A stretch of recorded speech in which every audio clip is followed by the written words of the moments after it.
Good morning. Good morning. Woo. Let's see here.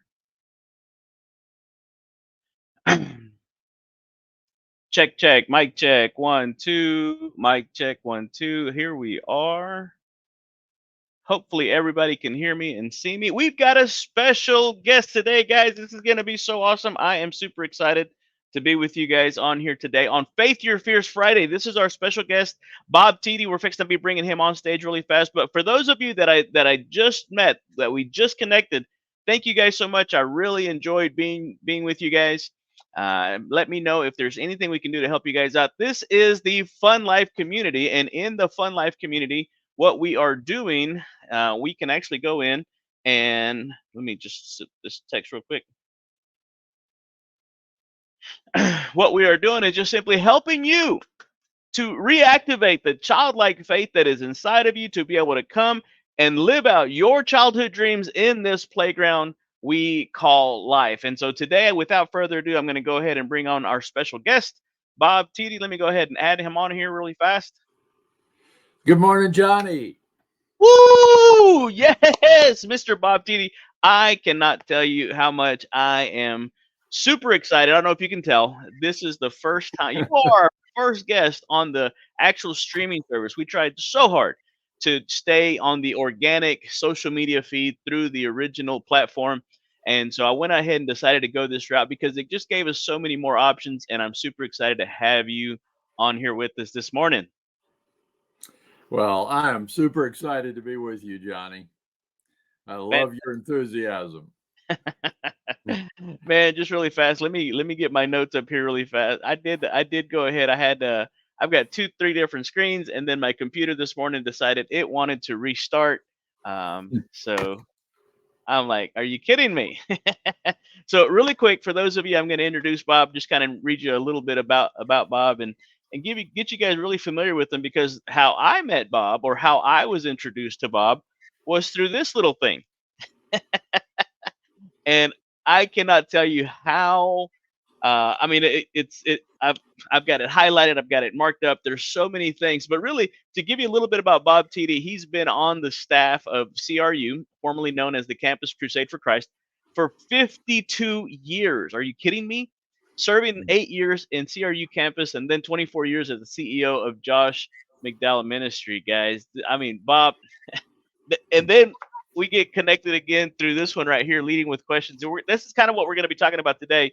And it's in its 11th year and followed by leaders in over 200 countries.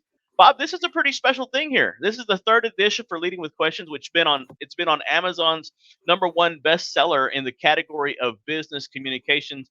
And if I could ask one question right off of the bat, how important is properly communicating in business in today's market? Oh, my goodness. Well, communication, not only today, but probably always has been, number one. But what's interesting, Johnny, in communication is we so often think, in fact, let me ask you this question, Johnny, A or B? If we meet someone new and we do 80% of the talking, they will almost always actually mistrust us. B, we meet someone new and we let them do 80% of the talking, they will almost always instinctively trust us. Which of those two is true? I'm going to go with B. Actually, it was a trick question. They're both true. Okay, good. Yeah. But isn't that fascinating? We think, we meet somebody new. If I can only tell Johnny all about me, Johnny will be impressed. And the result is, when that other person you just meet does all the talking and they think they're communicating, you actually begin to mistrust them. It's like, why are they doing all the talking? But if you'll ask questions and let them do the talking, and you're thinking they know nothing about me, and at the end of the conversation, they say, Johnny, I want to do business with you. I just find that incredibly true, but incredibly fascinating, Johnny. That is so interesting, and this is almost going to be I'm a very curious person, And instinctively, we learned it a long time ago in sales. You always want to ask the who, what, when, where, why, and how. So, Bob, just really fast, tell us a little bit about yourself. I've got the deal right here, but for some reason my other screen is not coming up. Could you go ahead and just give us a little bit about yourself, how long you've been doing this, and what really gets you pumped up and motivated? Oh my goodness. Well, as you shared, my wife and I have been on the staff of Cru, formerly known as Campus Crusade for Christ, for 52 years. And for me, that all started, my relationship with Christ started my freshman year at the University of South Dakota, when a group of fraternity men from Iowa State spoke in our fraternity house. 3 of them shared how they'd come to Christ at Iowa State. The 4th one shared what was called the 4 spiritual laws, and ended it with saying, if any of you would like to invite Jesus into your heart, I'm going to pray a prayer out loud, and you can pray along silently. I prayed along silently, and Johnny, that prayer changed my life. And 4 years later, when we graduated, the only thing on our heart was to join the staff of Campus Crusade for Christ. Well, fast forward, 20 years ago, we took a sabbatical, and Cru brought us 7 opportunities, and leadership development resonated with us. And so I've been on the U.S. leadership development team since 2004. And the mission is actually true, or needs to be true, of every organization. Our mission is to develop the next generation of leaders. And whether you're a ministry, a nonprofit, a for-profit, I always say in 15 to 20 years, almost none of your current leaders will still be leading. In their places will be the leaders you're now developing. And if you fail to develop that next generation of leaders, well, your company or organization is not going to fail tomorrow, next week, next month, next year, but it may fail in 15 to 20 years. And history, sadly, is filled with stories of organizations, companies, once vital at the top of their game, and 15 or 20 years later, they cease to exist or a shell of themselves. And when you dig around, the reasons are complex, but almost always one of the reasons is they didn't do anything to develop the next generation. So developing that next generation, passing the baton on, is what gets me pumped up every morning. And what a privilege, too, of being able to multiply yourself.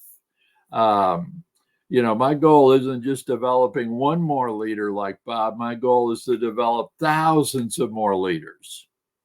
And Johnny, I could continue with sharing this. When I speak, I start with a confession.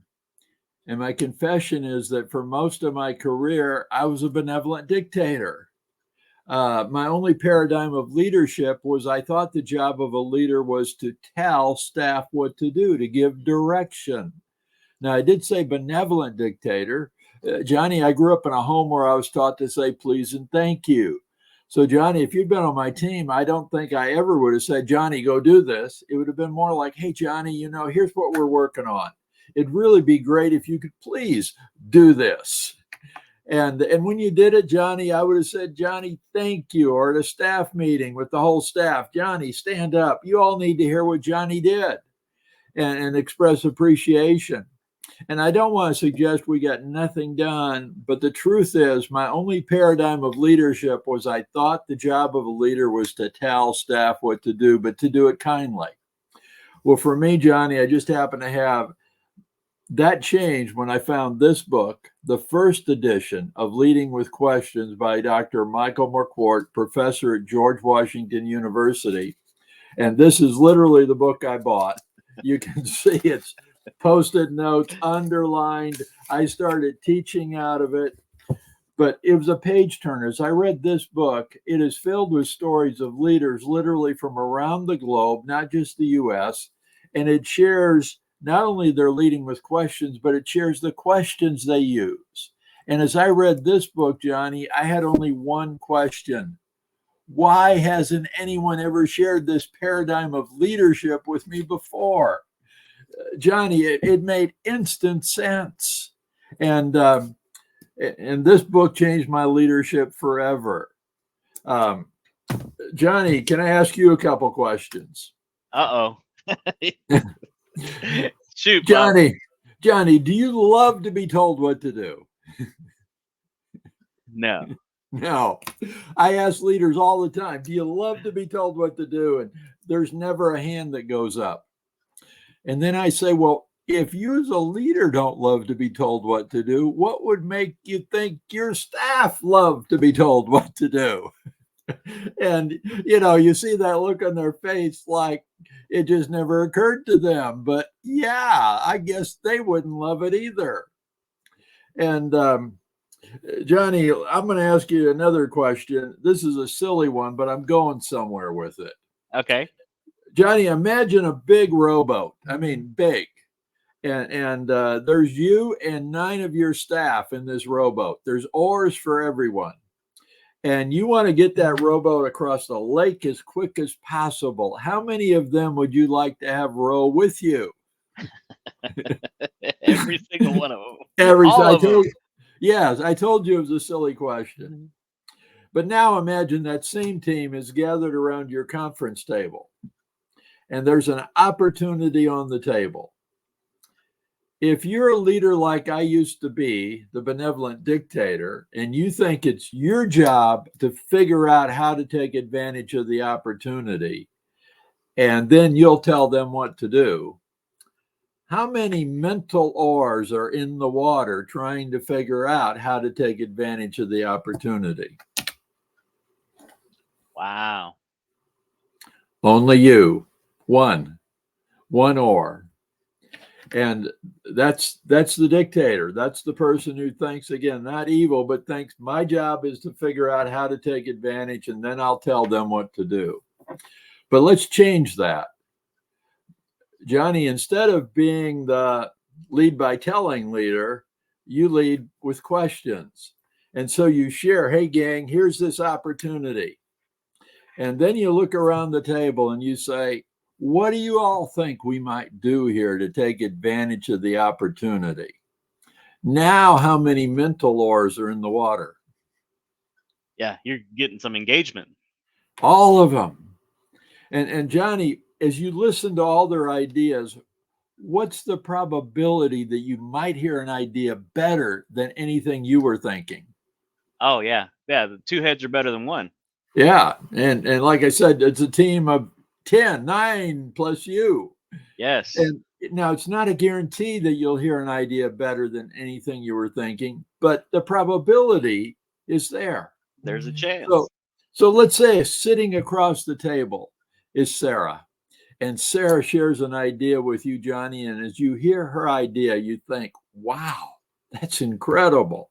And so you speak and you say, Sarah, love your idea. In fact, Sarah, would you be willing to lead our whole team in executing on that? Johnny, how hard will Sarah work? Oh, extremely. Whose idea is she executing? Hers. Hers, yeah. Well, Johnny, I share that to say that's just some of the reasons that a leader who leads with questions can be so many times more effective than a leader who only leads by telling. They have the benefit of hearing more ideas. And then they also have the benefit, and this is so key, Johnny, when a staff member gets to execute their idea, it's like their whole heart is in it then. And, their good name is on the line. They're executing their idea. And, man, as I begin to understand that, it was my only, again, question to me was, why didn't I know this earlier? Yes.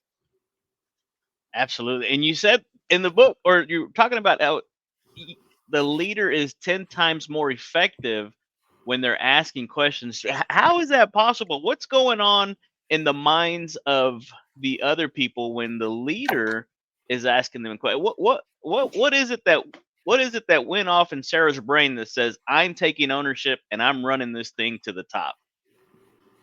Well, Johnny, let me ask you this question. How have you felt whenever you've had a leader, someone you reported to, ask you, Johnny, what do you think we should do here? How did that make you feel? Yeah, that my opinion is valued.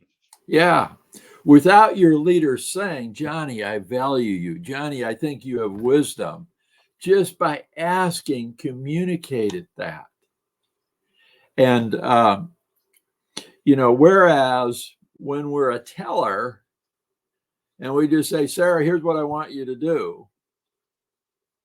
And Sarah, she could think, that's not a very good idea, but Johnny's the boss. Johnny signs my paycheck. I guess I better do what he wants.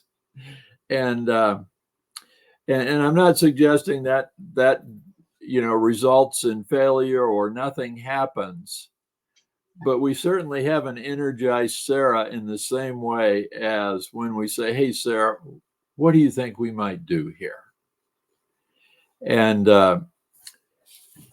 so, to me, the thing that multiplies it by 10 is when you ask, you hear more ideas, but you also now are empowering your staff. You're involving them.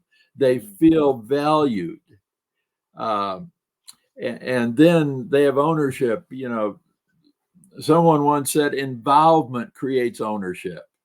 Yes. Well, a leader who asks questions and involves the staff in coming up with what we should do, what creates ownership on all their part.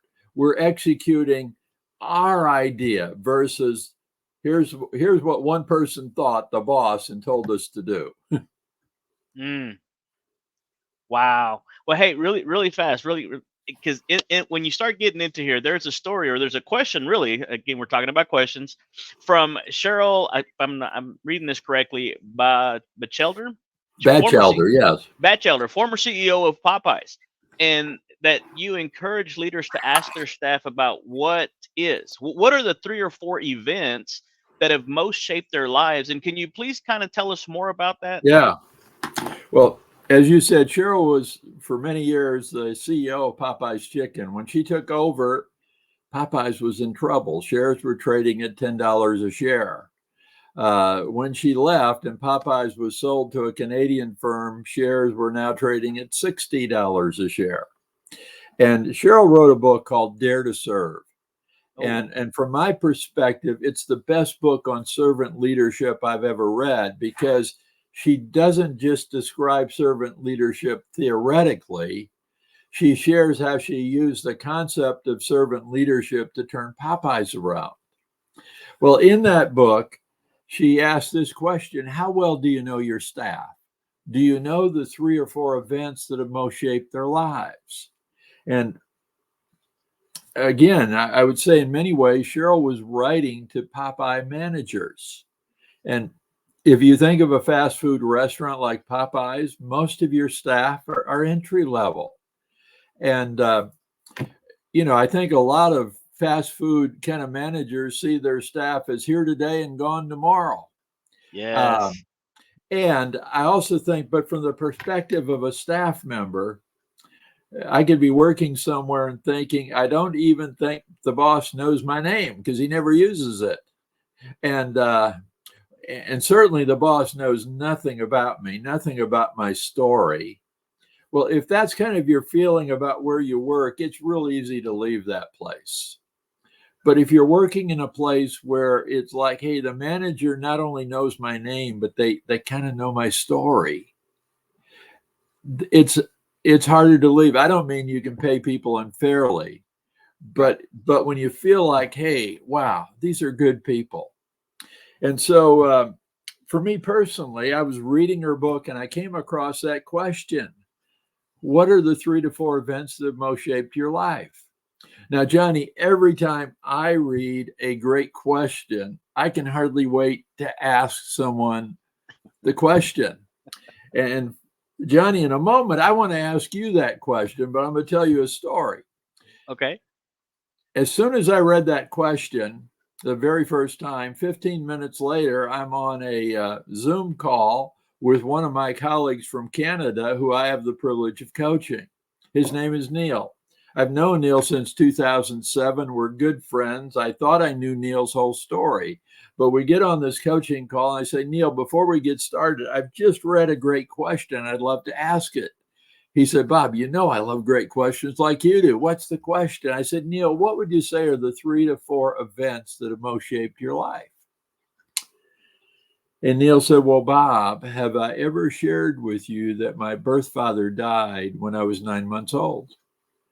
And I said, no, Neil, you've never told me that story. Well, Neil said, well, Bob, I have no memory of my birth father. I mean, I was only 9 months old when he passed. He said, my mother remarried, and the man who's really my stepfather is the man who in my heart is my dad because he's the only dad I've ever known. But he said, the story has been shared with me so many times that in the final weeks of my birth father's life, he knew he was dying. He was in a big bed at home. And every day he would ask to hold me.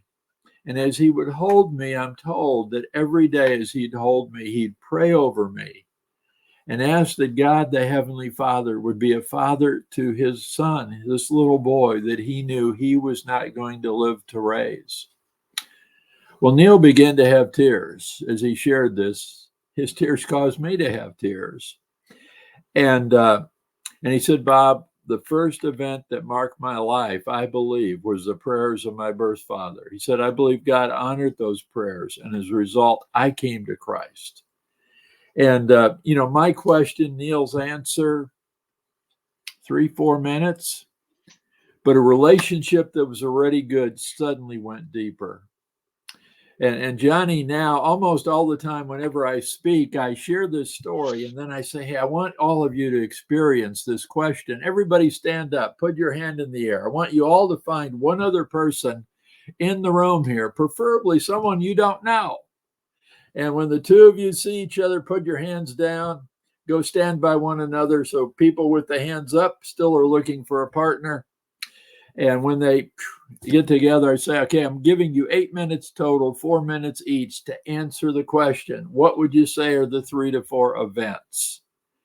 And when they're all done and come back together, I say, how many of you would say you now know more about this new person you just had this 8-minute conversation with than some friends you've known for 20 years? Well, every hand goes up. And I say, those friends you've known for 20 years, how could you find out what are the 3 to 4 events that most shape their lives? Bingo. I could ask them.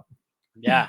So, Johnny, Absolutely. how would you answer? What are the 3 to 4 events that have most shaped your life? Wow. I mean, I can literally go off immediately. The most recent one was one that literally, and I've shared this before, but you get that phone call that someone you love dearly is about to call it quits. Mm. And what do? They're 3.5, depending on traffic, 4 hours away. And I tell people immediately, this was in 2018, all the sales training, all the coaching, all the books, things I'd listened to, immediately it's as if all that training had come to me for that specific moment. And I kept them on the phone for about 2.5 hours. I got in my car, I was driving. Long story short, I got there in time and was able to change the outcome of what they were thinking they were going to do. And now that's kind of what has led to this whole thing, because a lot of people unfortunately don't get that phone call. They just kind of get the results. And so right now I'm on a mission, on a quest, so to speak, to make sure that nobody has to ever get that phone call. And Wow. that's why Yeah. I do what I do. And a lot Wow. of people don't understand that, and that's okay. But it's not gonna deter me from what it is that I'm gonna be doing, because someone somewhere is waiting for us to get to that next level to make sure that they don't ever end up there. Wow, Johnny. I I didn't know that part of your story. Thank you Yeah. for And for so, sharing it with me, but thank you even more for what you're doing for oh, people thank and you. Yeah, and in 2020s when I met this guy right here, Tom Ziegler, and he introduced us to all of your material, all of your stuff. the questions Jesus asked, those books. That you have a ton of other books and resources. Bob, really quick, how can people find you? What's the best way? Is there a website? Is there something that they Yeah. can get some of Well, these resources? yeah. Well, Johnny, two things. First of all, I would invite everyone listening, viewing, to go to my blog, leadingwithquestions.com. Just type it in, leadingwithquestions.com. If you cursor towards the bottom, you'll see a place to enter your email address and then click on subscribe.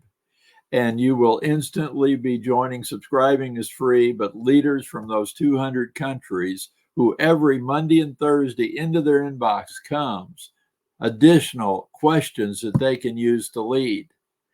And then you've mentioned the books. My first 5 books are all free ebooks. The little book you just shared there, it's a free ebook.